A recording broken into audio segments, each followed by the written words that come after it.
While the reality of climate change is clearly upon us, the Supreme Court has now for the first time made it clear that we as citizens have rights to a clean environment and against the adverse effects of climate change. The ruling is profound. It means that the right against climate change is a distinct, fundamental and human right. Here are a couple of key points in that ruling. Now here are exact quotes in fact. It's yet to have been articulated that people have a right against the adverse effects of climate change, is what the Supreme Court has mentioned in its order. As the havoc caused by climate change increases year by year, it becomes necessary to articulate this as a distinct right. It is recognized by Articles 14, which is the right to equality, and 21, which is the right to life, is what the Supreme Court has said. Now, in passing the judgment which looked at the survival of a critically endangered bird species, the Supreme Court introduced several paragraphs focusing on climate change.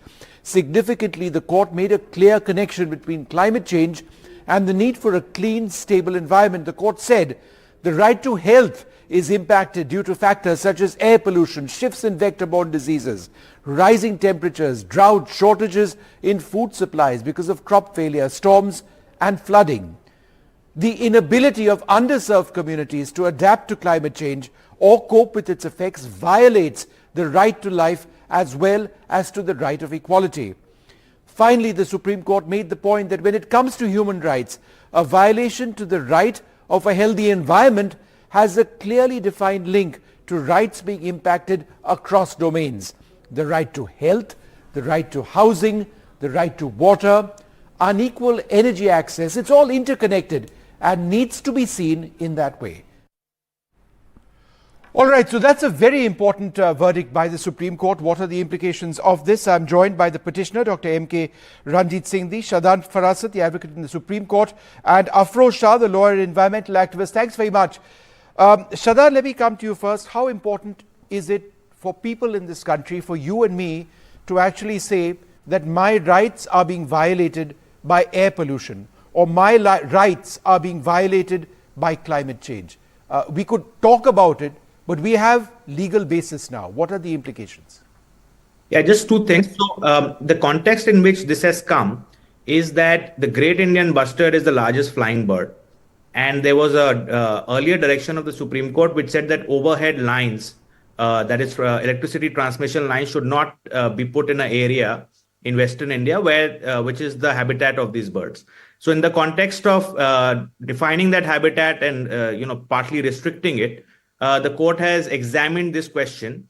In my sense, this is more like a obiter observation, which obiter in legal parlance we mean that something which did not directly arise in for the granting the relief in this matter, but nevertheless it was somewhat of a connected issue. So the real play, you're right that the right against environmental change has been recognized. Right against air pollution, etc., has always been there as part of Article 21. The question is, it's now recognized as a separate head. So I would say that really speaking, what impact it has will depend on more concrete cases where this right is then sought to be asserted directly against certain actions of the government or certain other environmental follies which are happening. But it's welcome that at least as a distinct category, it's now juridically and jurisprudentially recognized. Okay. Afroz, you've been fighting for years and years for the environment in the country. You've helped clean up beaches among so many other things in the country. Now that this clear link has been done on how our fundamental rights are being violated, what are the implications of this and how does this help, for example, your work? First of all, we must distinguish between, as a lawyer, I must say that between rights and remedies. Supreme Court may say that you have a right, but if there is no remedy available, then how many times does a citizen go to the court and ask, can we enforce it? As a lawyer, we have seen it over the years, thousands of orders passed in different matters. As a law student, we heard about MC Mehta and all, go on and on and on. But is it right for a citizen to ever come to the court always saying that, oh, my right is violated, help me, the judges must help me? And two lines in this judgment which strikes me the most, which Justice Chandrachud put it very succinctly. He says, though international solar arrangements we are following due to some arrangement between India and other nations, which is absolutely great, but there is no law on this country on solar or climate change or environmental pollution. Look at the Environmental Protection Act. It stems from an international treaty. So is this order. How can not a parliament pass laws? Look at our constitutional scheme. You have the powers distributed between under Schedule 7, List 1, List 2, 3. Environmental protection does not find a mention in all the schedule. So you look for residuary entry under entry 27, List 1 to say that the government has power to do it or the parliament has a power to do it. So these are, orders are good. Getting it on the front page headlines is good. But at the end of the day, what will be the effect at the ground? That's so important. If the government or the parliament does not wake up to make good laws and good implementable laws, we will be debating in the television studio about, oh God, the 3-judge bench did this, the 3-judge bench did that. But having said that, let me add a caveat to this. It's a fundamental enunciation by Chief Justice Chandrachud on right to be free from adverse climate change. Not many jurisdictions all over the globe have touched upon it. And I'm very happy our Honorable Supreme Court has touched upon it. Now the parliament and the government must take the initiative and try to make as good implementable law at the ground to prove to the citizen that they mean business. Otherwise, this one-off case of great Indian bastard, whether overhead towers must be there or, low voltage towers, how to put it underground. These are all technicalities which must be left to the experts. The experts must decide whether you want to put it overhead or low-head. And finally, that's what Justice Chandrachud did by recalling the previous order by Chief Justice Bobde, saying that you must leave it to the expert. Let the expert come with it. You can't say that put the overhead wire or low-head. And those must be based on evidence. Maybe the previous order which Chief Justice Chandrachud recalled was not based on evidence according to him, and he's recalled it. To the larger picture, to every citizen, Vishnu, who's hearing me, we work in the domain where we don't ask from this country anything. We want to serve this country. We want to give back to this country. We have been asking for so long for everything from this country. And for a moment, I'm not saying that please don't vote out your government if they don't start up to your expectation. But having said that, there is something much more needed to be done other than just the Supreme Court order. The Parliament must step in to fill the vacuum. There must be a constitutional amendment done to the scheme of the powers, on especially where environmental laws. That's my take on this. Okay.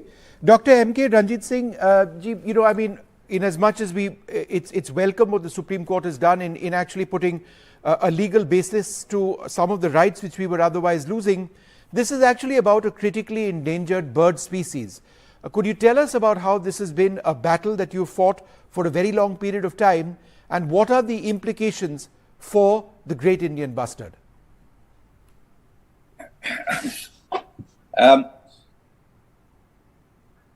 Go ahead, sir. Firstly, I think, if I may be permitted, yes, I think it is totally misleading, and it is misguiding both the court and the nation to say either we fulfill our needs for alternate energy or save the bustard. Both can be done. Mm-hmm. Firstly, do we have to cover the last remaining habitat of the bustard in the world where they're breeding? The prioritized area. Do we have to cover them to meet with our need for alternate energy? Of course not. There are many other places. And anybody who says that this is the only way to meet it is unfortunately misleading the court and the nation. So, because, and this is not just for the bustard, it is for the local people who practice animal husbandry to save the orans, which are heritage sites and sacred groves, all that. So one is that. There are many other places you can have that alternate energy. And let me run through this very quickly. There is a line running through. The Gujarat government did a wonderful job of covering all the canals with solar panels. Why can't this be done in Gujarat and Rajasthan, where there are 900 kilometers of the canal running? You don't have to acquire land. You don't have to put electricity lines. You are covering the water and therefore preventing evaporation, which is so important to prevent in the desert. And most important of all, you have water underneath. These panels require huge amounts of water to clean those areas, to clean the surface. It's been calculated that 30 gigawatts of solar panel or any energy requires from 1100 to 3100 crore liters of water. In the desert, you're going to mine water. That water should go for drinking purposes. Don't people have a right to water in the desert? Does it have to clean panels? Sure. Can it not be done by covering what was done in Gujarat? Why don't we cover that 900 kilometers? That's one part of the story. Okay, Dr. Ranjit Singh. Yes, sir. Go ahead. Go ahead. The second part is that even there you can take, the lines are there. It's been proven you can take them underground. Something like 18 to 20% of the losses in the past years, Wildlife Institute report, has resulted in the death of bustard. The bustard cannot sustain that. Why don't you take those lines underground which are there? One is the solar panel covering the area for other uses other than just the solar panel covering. The second is to take the lines which are there and future underground. Okay, Dr. Ranjit Singh, I take the points that you are mentioning and the focus on what you are saying, sir. But sir, I'm only interrupting you because we have only a limited amount of time, and I wanted to go across to Sunita. I understand the points you're mentioning and the significance of that as the petitioner focusing on this critically endangered bird. But Sunita, I actually want to go back to what I was also looking at, the right against climate change. And I think what is important is, for the first time, the Supreme Court, in talking about our rights, Article 14 and 21 protects us against the right, protects us from climate change, right? Significantly, the court makes a connection between climate change and the need for a clean, stable environment, right? That is also a part of our rights. Yeah. You can't look at the environment and then say, okay, but I'm talking about the environment, I'm not talking about air pollution. How important is that linkage from a legal standpoint now? So, Vishnu, the court has taken its own work a step ahead. The fact is, the Supreme Court had already defined the right to life, which all of us have as a fundamental right, as the right to a clean environment as well. And if you see that the fight against air pollution with the Supreme Court was leading for many years and has made some very major changes, was under the right to life and the right to clean environment. The Chief Justice now has actually helped us to redefine it even further, to say now the right to life is not just a right to a clean environment, but also a right to fight against climate change, which really means that the actions that, in India, we're looking at co-benefits. We're looking at how do you clean up air and how do you also make sure that you can win against the war against climate change? I'm not sure how an Indian right to climate change can work further, but the big question is the losses and damages that the farmers are suffering today because of the varying weather events. We have one extreme weather event a day. It's breaking the backs of farmers. Right. Does this mean that the right to climate change is about the loss and damages that they're suffering and the need for compensation to them? So I think it opens up a whole area of work. But clearly, as Dr. Ranjit Singh was also saying and others were saying, I think a lot of these rights now are going to be walking that balance, because at the end of the day, if we want clean energy, but if that clean energy comes at the cost of environment, it's also not going to be as clean as we all want it to be. And Shraddhan, now that we have certain rights, how does one gain from the rights that we have? If I was to sue a company, or if I was to sue a government, climate change is such a large issue. Air pollution is such a large issue. There are hundreds of sources of air pollution, for example, in our own city in Delhi, right? So I have the right, and I can say that I am within my rights to say that my health is being affected. But how can the court protect me? Yeah, so that's the thing with Article 21 rights. Declarations are easy, implementations are more challenging, right? And that we have seen that in the last 30, 40 years, ever since the Supreme Court has been expanding. And I think other panelists also pointed out, Afroz pointed out how we have a right, but it's, in Delhi, we all have a right against air pollution, right? It's been declared long back, but every 4 months we suffer the bad winter here with all the pollution. So you're absolutely right. But I think that the important thing in this is that, like Sunita ji said, climate change is a reality. It's impacting us daily. Now you have a language to challenge it in court, and they will do it in writ court, in a high court, or in the Supreme Court. Whole host of things I can think of which will arise in litigation over, say, the next 10 to 15 years, right? This is just the beginning point today, a very small beginning, if I may say, one paragraph, 2 sentences here and there.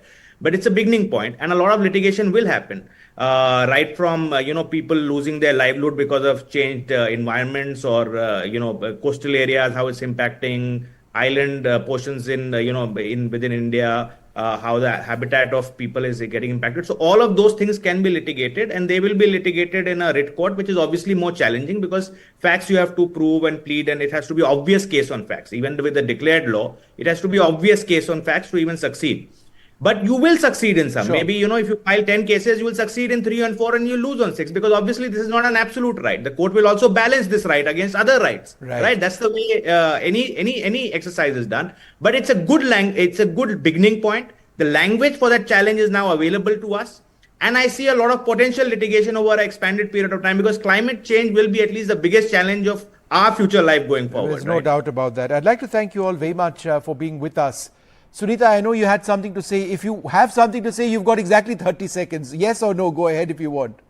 No, just to say, I completely agree. This is the beginning. This is good that the right has been expanded. And I can see, just like the right to life being expanded to the right to a clean environment, I see the possibility of us being able to use that to be able to make the change. So I think it's a good step ahead. All right. Thank you very much. And Dr. M.K. Ranjit Singh ji, it's always a pleasure to speak to you. It's a landmark moment in terms of the verdict as it applies to you and the protection of that critically endangered species. You can't hear me right now. But I'd like to thank you all very much for being with us. Out of time on this program. From all of us here, good night.